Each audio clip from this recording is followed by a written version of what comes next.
ഹാജിമാർക്ക് സേവനം ചെയ്യുന്നതിനായി ICFും RSCയും ഈ വർഷം 5000 വളണ്ടിയർമാരെ മക്കയിലും മദീനയിലും നിയോഗിക്കും. തീർത്ഥാടകർ എത്തിത്തുടങ്ങിയതു മുതൽ വളണ്ടിയർ സേവനം ആരംഭിച്ചിട്ടുണ്ട്. ഹജ്ജ് കർമ്മങ്ങൾ നടക്കുന്ന ദിവസങ്ങളിൽ സേവനത്തിനായി സൗദിയുടെ വിവിധ ഭാഗങ്ങളിൽ നിന്ന് വളണ്ടിയർമാർ എത്തുമെന്ന് വാർത്താസമ്മേളനത്തിൽ അറിയിച്ചു. 2000-ഓളം വളണ്ടിയർമാരായിരുന്നു കഴിഞ്ഞ വർഷം മക്കയിലും മദീനയിലും ഹാജിമാർക്ക് സേവനങ്ങൾ നൽകുന്നതിനായി RSC, ICF എന്നിവയ്ക്ക് കീഴിൽ പ്രവർത്തിച്ചിരുന്നത്. എന്നാൽ ഈ വർഷം ICFും RSCയും സംയുക്തമായി ഹജ്ജ് വളണ്ടിയർ കോറിന് കീഴിൽ 5000 വളണ്ടിയർമാരെ സേവനത്തിനിറക്കാനാണ് തീരുമാനമെന്ന് നേതാക്കൾ ജിദ്ദയിൽ വാർത്താ സമ്മേളനത്തിൽ അറിയിച്ചു. 5000 വളണ്ടിയേഴ്സാണ് നമ്മൾ ലക്ഷ്യം വെക്കുന്നത് ഈ വർഷം.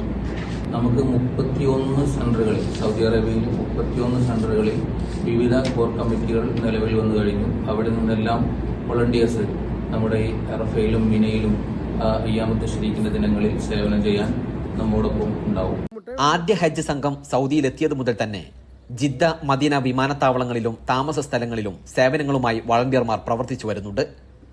ദുൽഹജ്ജ് 9 മുതൽ അറഫ, മിന, മുസ്ദലിഫ ബസ് സ്റ്റേഷനുകൾ, മെട്രോ റെയിൽ സ്റ്റേഷനുകൾ, ഹറം, അജിയാദ്, അസീസിയ എന്നിവിടങ്ങളിലെല്ലാം മുഴുസമയവും വളണ്ടിയർമാരുടെ സേവനം ലഭ്യമാക്കും. മെഡിക്കൽ വിദഗ്ധരെ ഉൾപ്പെടുത്തിക്കൊണ്ട് ഇത്തവണ പ്രത്യേക മെഡിക്കൽ ടീമിനെയും സജ്ജമാക്കിയിട്ടുണ്ട്. കൂടാതെ വഴിതെറ്റുന്ന ഹാജിമാർക്ക് ടെന്റുകളിലേക്ക് വഴി കാണിക്കാനായി പ്രത്യേക മൊബൈൽ ആപ്ലിക്കേഷൻ ഇത്തവണ പുറത്തിറക്കുമെന്നും നേതാക്കൾ പറഞ്ഞു. സയ്യിദ് ഹബീബുൽ ബുഖാരി, സയ്യിദ് സൈനുൽ ആബിദീൻ തങ്ങൾ, മുജീബ് AR നഗർ, നൌഫൽ എറണാകുളം, സാദിഖ് ചാലിയാർ, സിറാജ് കുറ്റ്യാടി, ബഷീർ ഉള്ളണം, മൻസൂർ ചുണ്ടമ്പറ്റ എന്നിവർ വാർത്താസമ്മേളനത്തിൽ പങ്കെടുത്തു. Media 1, Jeddah.